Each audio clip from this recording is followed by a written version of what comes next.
Hello mga tito.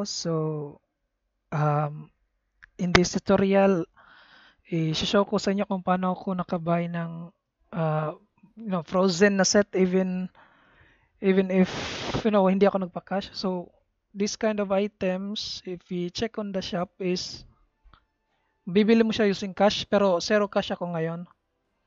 So what I did is I check on mail.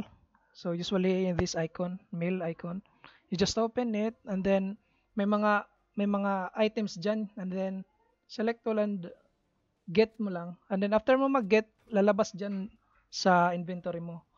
And then i-double click mo lang to consume. Tapos magkakaroon ka ng ito, Rcash or Rakyon Cash. Then pwede mo yung gamitin pagbili ng items. Like ito. So ako bumili ako ng frozen set.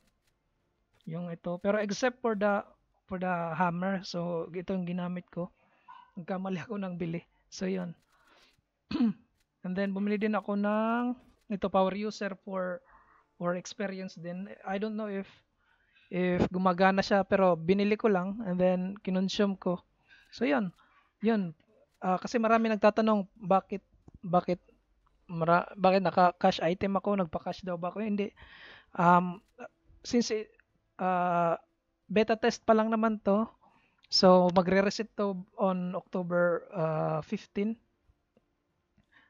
based on the post sa Rakyon uh, by Play Park. So visit nyo yung page na to kasi dito they post updates regarding related sa Rakyon by Play Park.